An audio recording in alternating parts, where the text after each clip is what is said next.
I mean, we have the highest rate of PTSD and suicide in the military community. And believe me, there was a lot of times that I thought about it.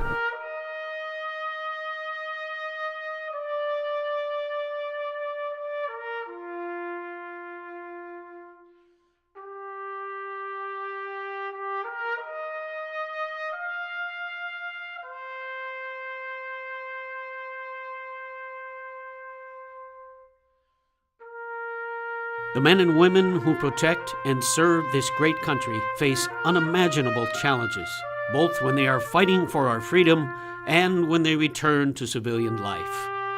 In our own state of Iowa, veterans are dealing with post-traumatic stress, unemployment, and homelessness. These guys were special people, these veterans, when they left to answer the call.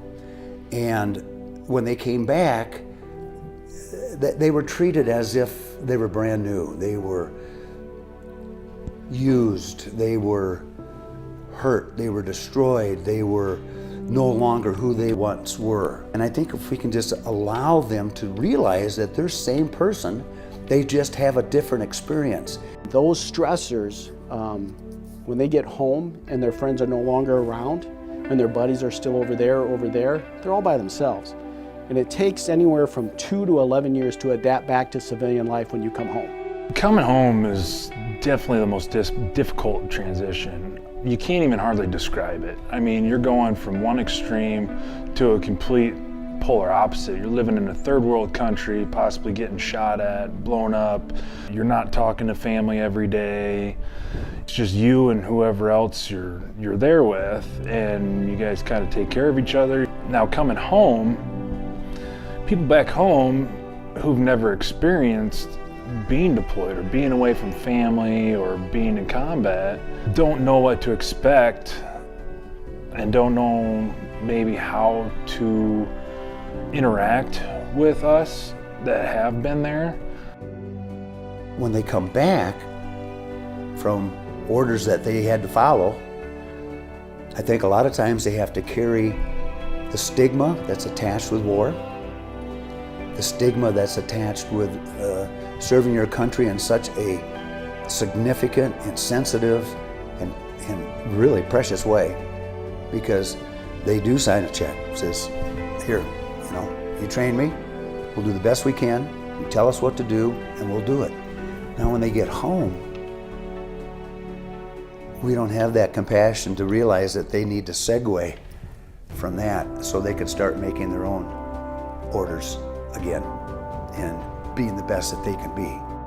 The number of veterans diagnosed with mental health conditions has increased substantially in the past decade.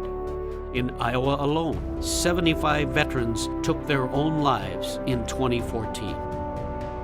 Just coming back, I mean, we struggle with addictions, we struggle with homelessness. Addictions is a huge one and often leads to or can lead to homelessness because the lack of treatment that is in the United States and the lack of understanding about post-traumatic stress disorder and some of the things that happen in war.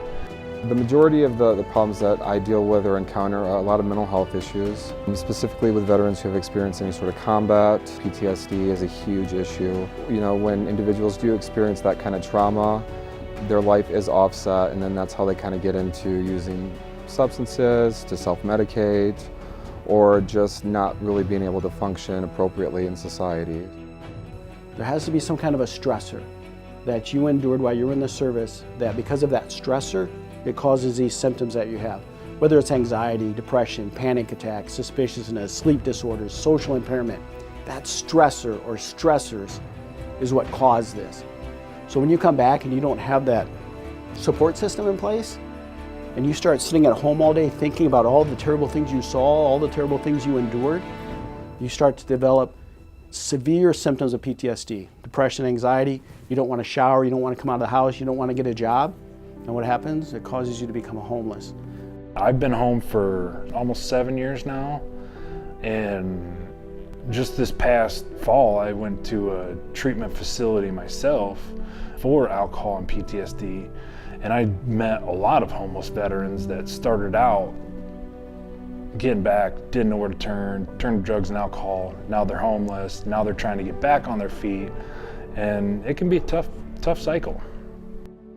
Well, I am a veteran. I served 23 years in the Army Reserves and Iowa Army National Guard, and did deploy overseas for Operation Iraqi Freedom 1. So I was a company commander overseas in Kuwait and Iraq at the beginning of the Iraqi War. We want our veterans to know that they have served our country, they've served our state and our communities, and we will be there to step up for them as well, especially for those that are suffering from PTS or those that have been physically disabled through line of duty activities. Substance addictions and mental health issues often cause veterans to have difficulties finding and keeping a job. It can be really difficult because a lot of people that were in the military, they did that when they were young. 17, 18 years old, they joined up in the military. That's all they know. That's all they're trained on. You're in the military. And then when that's taken away or you're put back home, you just kind of like, well, now what do I do? You got to find something that you like, you enjoy, you can get there every day on time. And a lot of people that struggle with mental health and addictions have a hard time getting to work on time. Like, I mean, I've had so many problems getting to work on time, maintaining schedules, showing up late, not being there at all. It's really tough.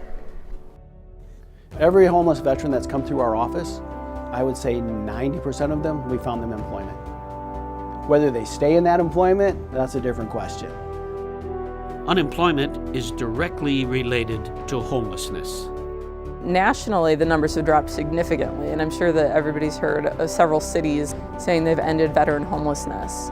They haven't ended veteran homelessness in the sense that there are no homeless veterans and there will never be. What they're saying is they have a system to address that homelessness. When I first started here a couple years ago, we didn't have anything for homeless vets, so we started a couple of homeless veterans shelters here in Black Hawk County, which we still have, and we started organizing events that brought homeless veterans out from under the bridges or wherever they may be. If you were to ask me today how many homeless veterans are in Black Hawk County who are truly homeless, that are living in a car or living under the bridge or somewhere, I would say it's probably about less than 5. In the last 2 years, we've seen 6,000 veterans through this door. 6,000. So we have seen full ranges of veterans from World War II to today. And out of that 6,000, a number of them have been homeless or about to be homeless. If you get somebody who cares about them, who truly has compassion for them and wants to help them, they'll stay working and they won't be homeless again.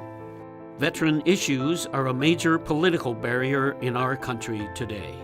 Now it's my turn to make sure that we're standing up and doing the right thing for them and for their families too, because they will need greater supports as they move back home and go back out into civilian life. I have a platform to do great things for veterans and work with other people that really care about veterans too.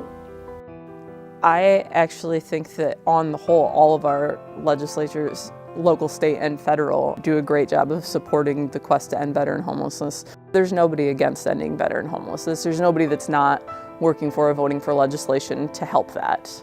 Are we using the money wisely? We gave $188 million to help homeless vets, but if a veteran walks in my office who has PTSD and wants a dog so that he doesn't kill himself or herself, does the VA pay for that? No. As Congress, senators, congressmen, the VA secretary, they can put out these programs that makes the VA look really good. Look what we're doing for homeless vets, $188 million. Looks really good. To the voting population who never served, to the 99% who never served, that's a cool thing. I'm gonna vote for that congressman. But if you actually look at it on paper, that $188 million is not solving the issue. What it's doing is it's giving money to get you off the street for about 6 or 7 months while we pay your rent. And then you're done. You get back on and you're homeless again. It's just a vicious cycle. That's all it is. It's just a vicious cycle.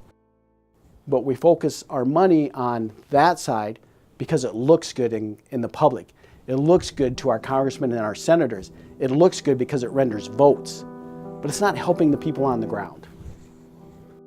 I don't want to use the P word, but everything is so political in this day and age. And that has to stop. It has to.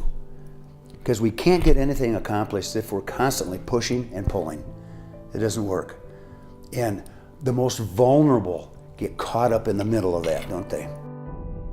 I would like to see more focus placed on those men and women who serve this country honorably, who can't adapt back to civilian life. Let's put more funds and allocations in those folks to get them service dogs, to get them housing, to get them case managers to help them get back on their feet.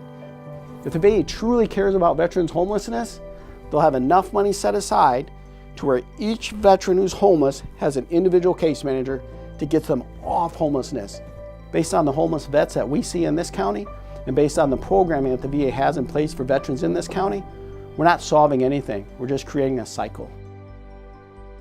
Veterans face significant challenges when they return home from war. However, everyone can do something to help with their transition back into civilian life.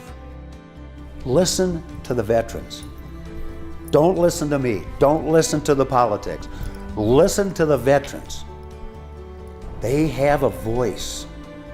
God gave us 2 ears and 1 mouth for a reason, I believe. And that's you listen twice as hard as you talk. I think just awareness and education is huge. It's really easy to want to assist somebody, but if you really don't understand the issues at hand, then just putting a Band-Aid on it is not going to do anything. One of the things I would really encourage is to use your vote wisely, because if we're propping up our mental health community and our mental health partners, or substance use disorder treatment centers, that's helping veterans also. And even veterans who are eligible for VA services sometimes prefer to stay local and not go to a VA resource. It's something that definitely needs to be done, and somebody needs to take initiative and say, we're not going to tolerate this for our veterans, and we're going to, try and get everyone help, the best help that we can, and try not leaving anybody behind. To all veterans in Iowa and across the nation, thank you for your service. Your courage and selflessness will never be forgotten.